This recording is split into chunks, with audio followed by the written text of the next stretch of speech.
So please, give a big round of applause, Dr. Graham Downing.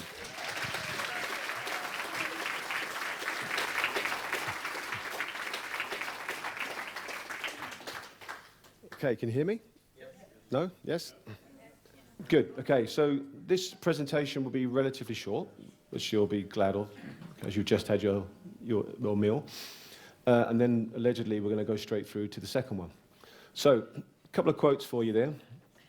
St. Bernard and Virgil's Aeneid, and roughly translated, the road to hell is paved with good intention. Now, okay, at the risk of getting stoned, I'm not going to make any comment about this man other than the road to hell is paved by profiteering, it's paved by psychopaths, and it is paved with good intention. I can't tell you which bit is which with this guy. I have no idea. I don't know him. I don't know him personally.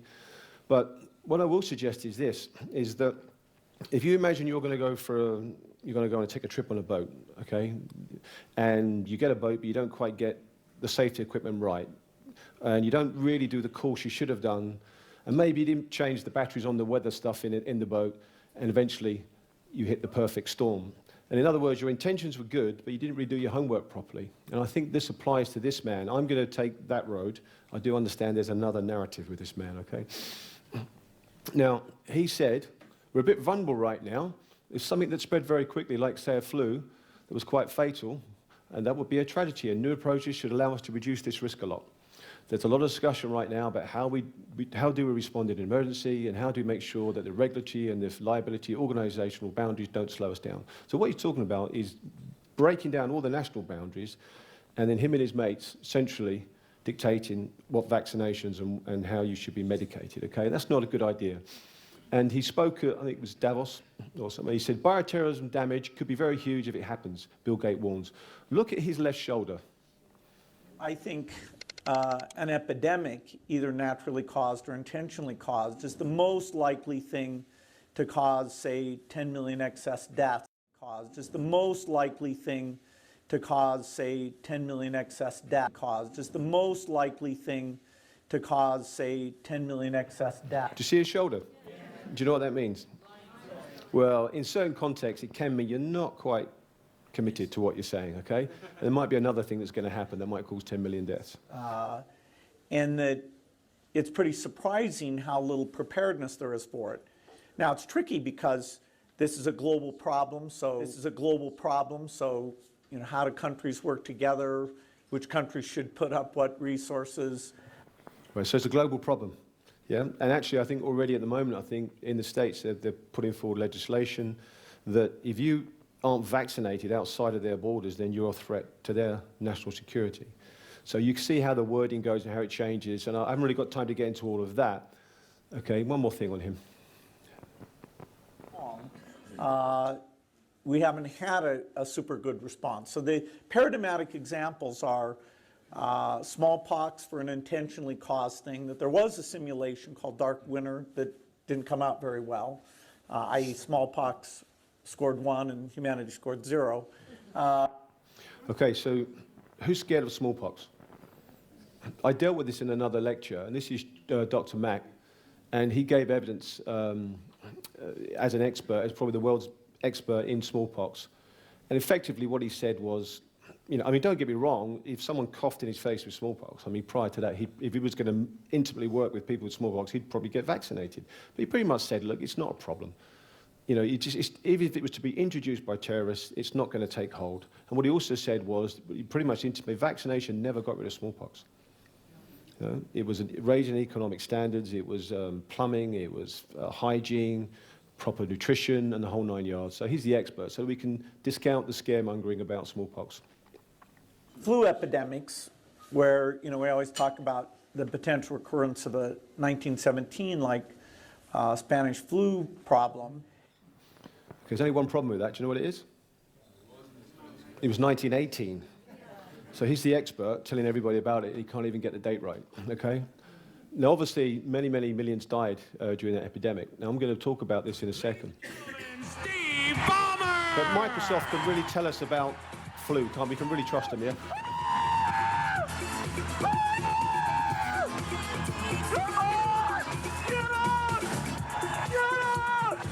Come on!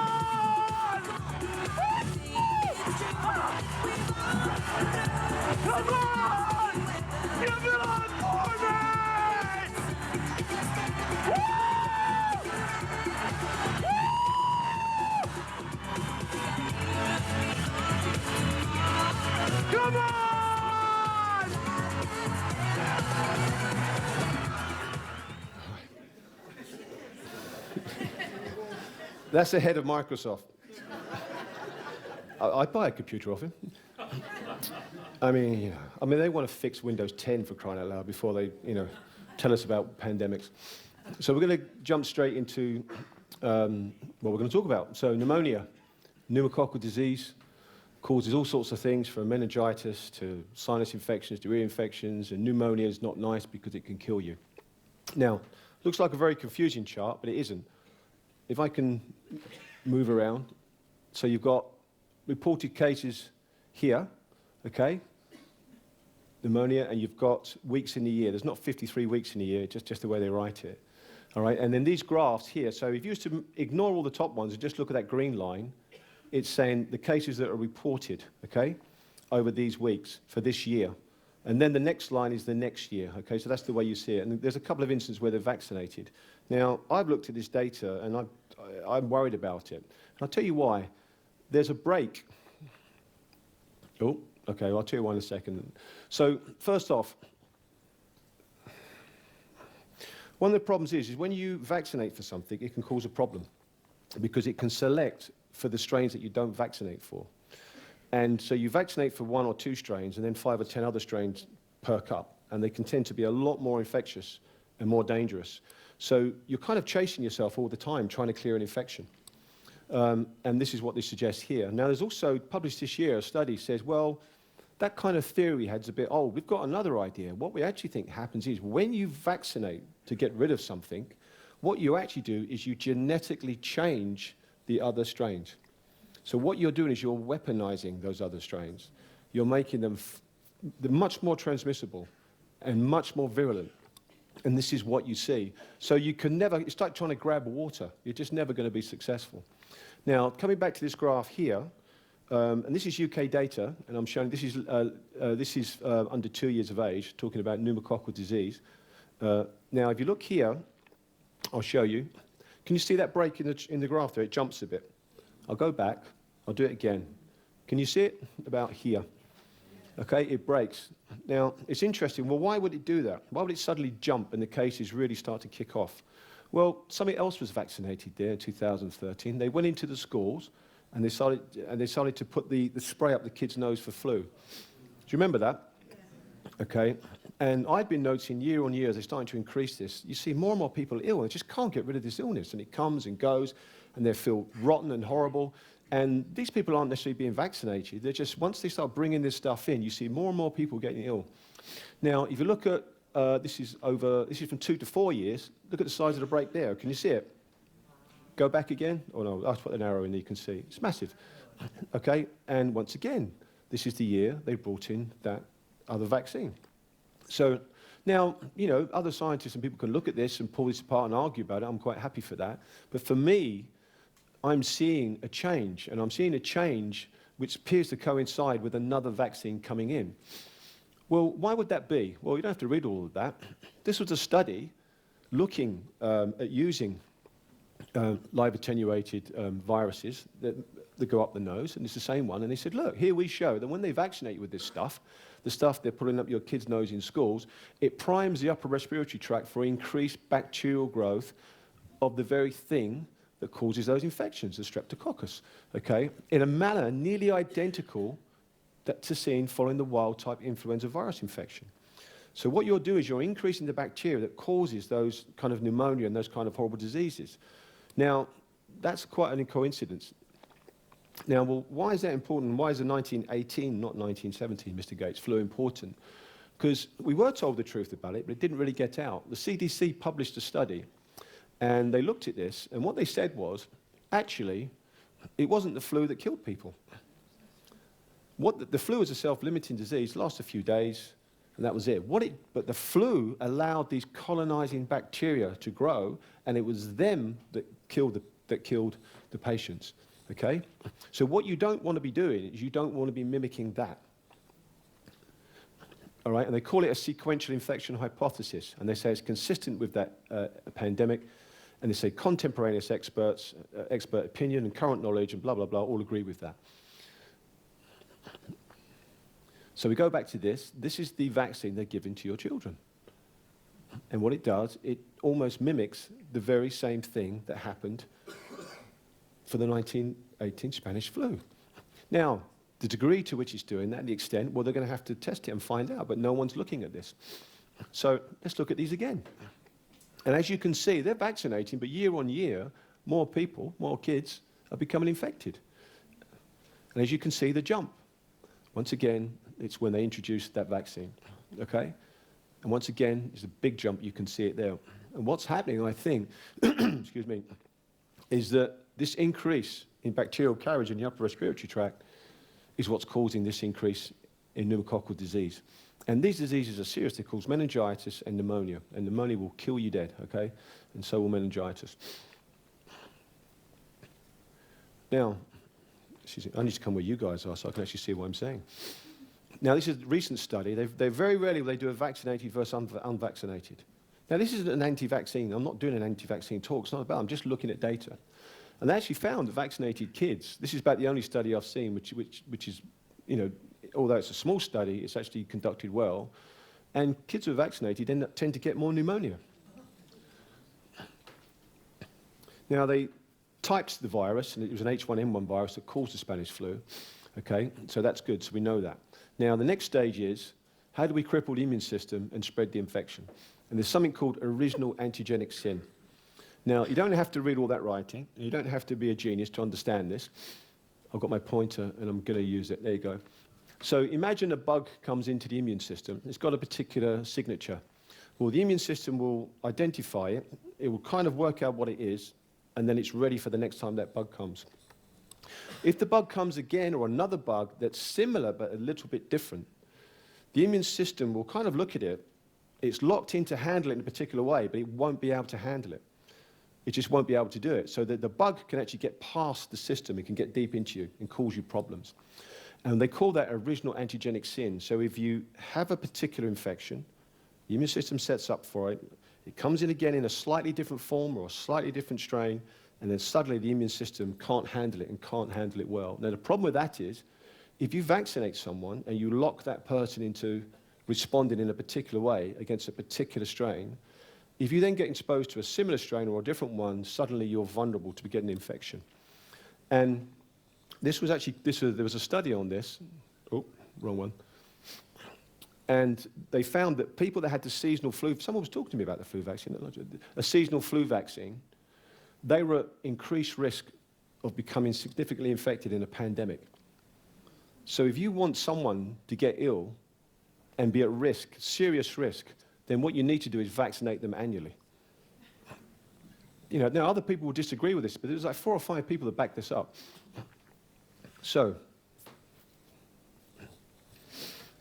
I'll try and move from here.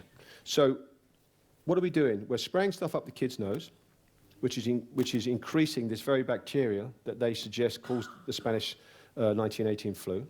We're vaccinating and selecting for other strains or weaponizing other strains. We're weakening the immune system so that if a pandemic comes in, you are going to be weak and you won't be able to defend yourself properly. Now, I'm going to go on to this. This is the actual vaccine that you're using with the kids. And this is from the vaccine package insert and licensing information. And if you look across the top there, what you can see quite clearly, hopefully, is they don't really know how it works. That's the first thing.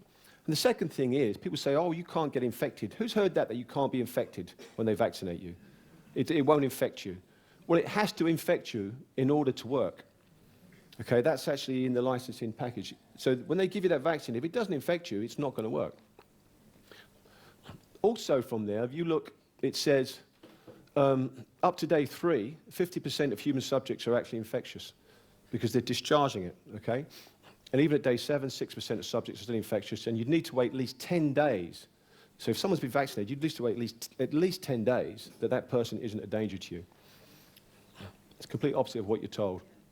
Look at the site, look at this, you get what's called an influenza-like illness, and they reckon 1 in 10 kids that are vaccinated is at risk of getting this, or 1 in 11. Okay? And if you look at the symptoms, you tell me that's almost identical to the flu, isn't it? Also, on top of that, you've got asthma, bronchitis, wheezing, shortness of breath, fever, chills. Okay? And those are some of the things you can get from the vaccine. And it's 1 in 10 or greater. And another vaccine, it was 1 in 5 you could get abnormal events. Now, the estimated probability if you're acquiring a virus after close contact with a single child that's had that thing stuck up their nose, is about 1 in 50. I'd probably say it's greater than that. So if you've got a kid at school and everyone's been vaccinated, your kid's probably going to acquire that infection from them. And it's a genetically modified virus. We can talk about that. I won't do that today, but that's obviously not nice. But just presenting to the GP, just what's your risk of getting an influenza-like illness? Present to GP, it's only 1 in 375. So why would you want to put yourself at that risk compared to that? When they asked Tom Jefferson, who's the lead of something called the Cochrane Review, you heard of the Cochrane Review? They're an independent body of scientists that are allegedly not bought and paid for by the drug companies. And they asked him and said, look, you know, should I give my 4.5-year-old this vaccine? And he said no. And I've mentioned this before, I think, at one of the AV events. He said, because look, there's significant evidence that there's reporting bias. That means lying. Okay, and you know, and that's a very diplomatic way of saying it. And he says it's about marketing, not science. And they know this. And I've shown you this before. I won't get into detail about this. But if you read it, look, probably about 4% of medicine has got any strong evidence to support its use, and up to 90% or more of all the trials they use are rubbish. Okay, they're drug-based trials, and they're not good.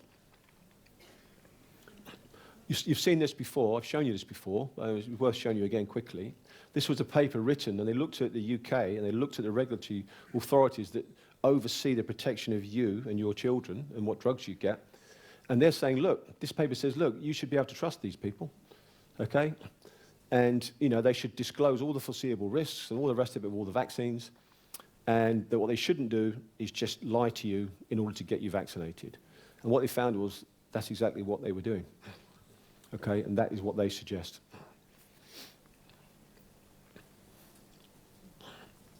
Now, the actual effectiveness of the vaccine then, when the Americans looked at it, was minus 23%. All right, but apparently, and you'll see all sorts of studies over here now, and they gerrymander the statistics to show that it works. So Public Health England, which is charged with looking after all this, I've used their own data. Look, if you look there when they introduced this vaccine, 2013, can you see the respiratory outbreaks going up in schools? Yeah, it's going up everywhere, apart from this blip here, okay? And if you actually map that out,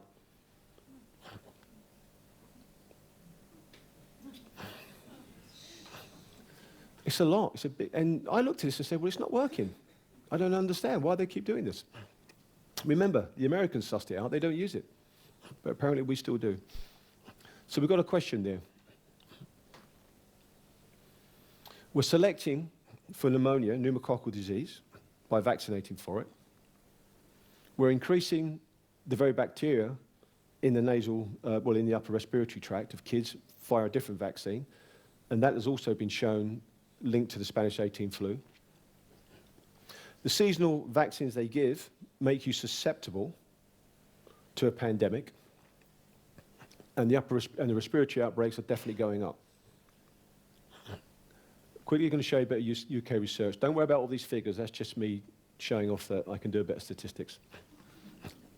So if we believe this study, this is one of the studies that UK Public Health did, if they vaccinate the kids in an area, the risk of anyone attending a hospital having flu is that, and that's called numbers needed to treat. So to reduce the risk of one person attending a hospital in an area where kids have been vaccinated, you have to vaccinate 6,193.6 children. So that one person, the risk of them getting flu has been reduced. Okay? Now, there's other stats which are a bit better than that, but I think that's a very interesting one. So let's map that out so you understand it. So for that one person there not to attend hospital with flu, then bearing in mind that 1 in 10 kids will get an influenza-like illness from the vaccine, that means you've got to make all those children ill. So 619 children have to be made ill so that one person doesn't get the flu. That's probably got something to do with why the respiratory outbreaks are going up in the schools. That's not counting the secondary infections and all the rest of it. There's another one. This was South Korea. Mandatory vaccination for chickenpox, for crying out loud. 2005. 2006, it was only 22.6 cases per 100,000. Look at it, jumped straight up to 71.6 cases in a matter of years. And of course, you've got polio. I won't completely go through this. Have you heard about this? I talked about it before. They eradicated polio in India, and they looked around, and there was 50,000, there's more than that now, 50,000 kids with polio. And they said, well, we've eradicated it. I said, I know, we'll call it something different. So they called it non-polio acute flaccid paralysis, but it's twice as deadly. And this, I can't get into this, they've been doing that for years. Okay, so we're not happy with that. Now, if you don't get childhood infections, other things, like there's a risk of Parkinson's disease was associated with the lack of those, okay? And also what they found was that if you have a negative history of measles, and also that's also linked to maybe a negative history of catching normal flu before the pandemic, you are more susceptible. So you need to be getting these basic infections. Yeah, so I would suggest from this that if you're getting the yearly flu shot, that is really not a good idea. Okay? Because when a pandemic comes down, you are vulnerable. So is it a perfect storm? We've seen already from the data from the CDC, and some very clever scientists, that during the pandemic, it wasn't the flu that killed them. It was this colonizing of bacteria the flu had allowed to happen. We've seen this is being mimicked in the vaccines that have been given to the kids at school at the moment, and other people can argue about it. I'm quite happy for that. And when you vaccinate for pneumonia, you select for other strains, or you weaponize other strains. And if you give a seasonal flu vaccine, you weaken the immune system. Does this look like a plan to keep people healthy? So what happens is you get an increase in flu and other viral infections and pneumonia, which I've just demonstrated. And what they're actually saying in this paper is, look, we understand, Mr. Gates and other people, that you're interested in the flu. That's fine, but have a look at this. We think it could be something else as well that's really the risk. And what they're saying is you need to really stock up on antibiotics. But there's only one problem with antibiotics, isn't there? You all know what's wrong with antibiotics? They're all running out.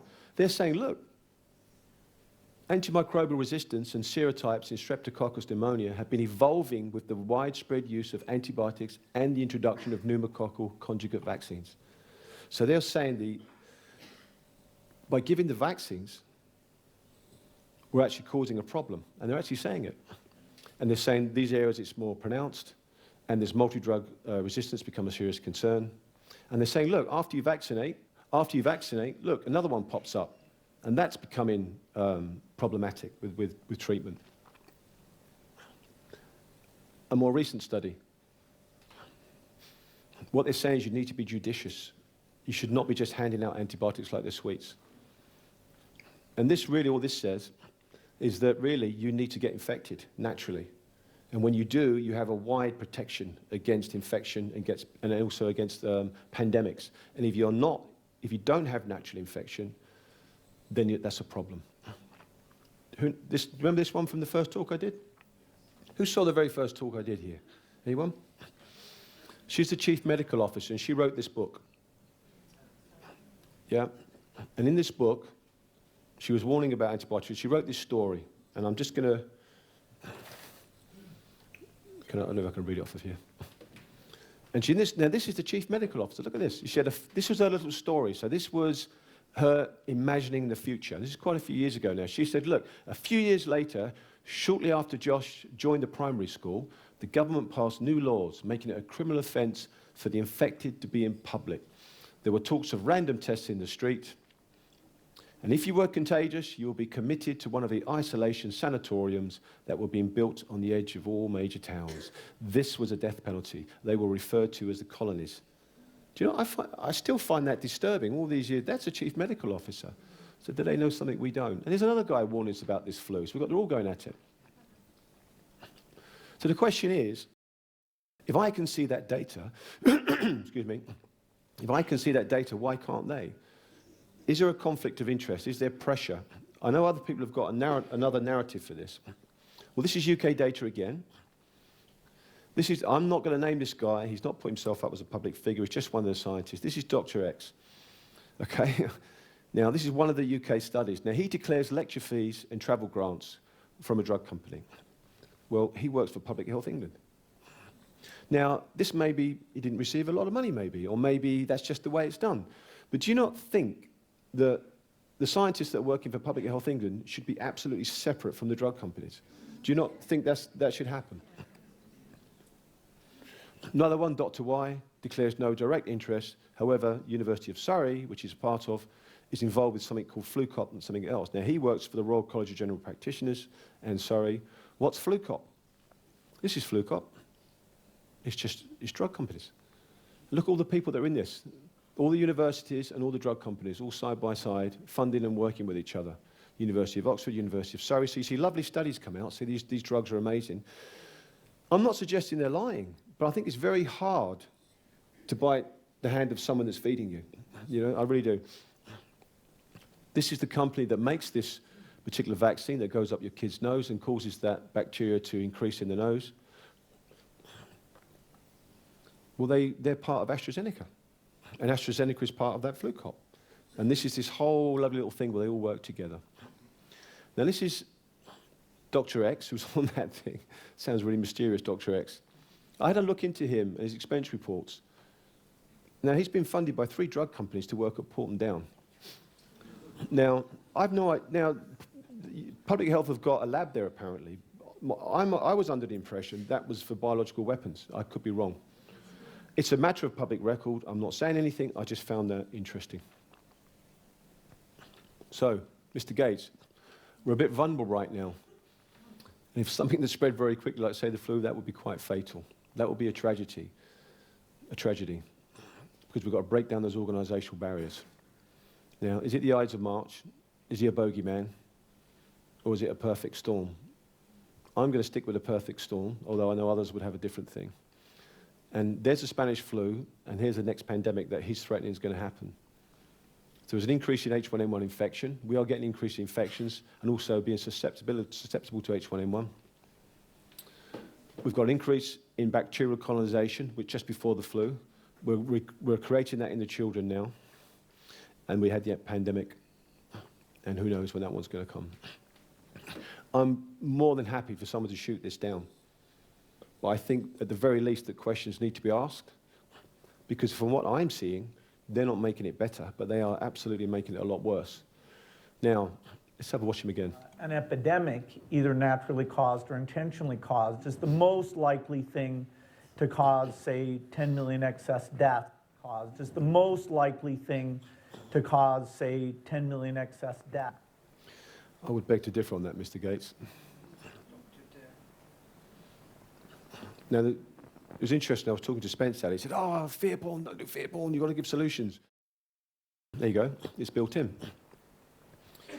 That's the website. I'm always, and Ian will tell you, and I say this, I'm always, why don't you do this? Why don't you have a book? Why don't you put something on? I'm always getting asked. So if you go to that, there was a course on there. That course is about 16 lessons on it. And it shows you how we deal with these problems without using drugs. I'm going to say support the body to deal with infection, okay? I'm not going to say cure or treat. And I have had many people who have been very, very ill. Very ill. And they've gone all through the antibiotics and it's not worked. And we've used good old natural medicine and it's helped them within days. Now, the course was an original course for doctors over a weekend. We slimmed it down and you could learn it in a day very easily. The normal price, which you will not pay, is 120 quid, okay? If you put in AV8, you will get a pass for it for 30 quid, okay? I would strongly advise you do something, and if this stuff has been extremely successful for me with many patients. Now, normally we give a 2-week pass to the people who go on it. If you guys go on it, you'll get at least 2 months, okay? But you need to put AV8, and it will say, and you'll press the button, okay? You don't want me to answer any questions, do you, Ian? Where's Ian? You're going to do a workshop on Monday. I'm going to do a workshop on Monday, okay. So that, Matt, is there any possibility on the next one I could have a bigger screen so I could see it or not? Actually here, so I can actually read? Because I'm going to need to read something. Is that okay? So we're going to have 5 minutes. No questions. Any questions, please ask me afterwards. And we're going to get through this. I'm going to be at the bar later. So the way to my heart is a cup of coffee. So there'll be about 1 million people with a cup of coffee.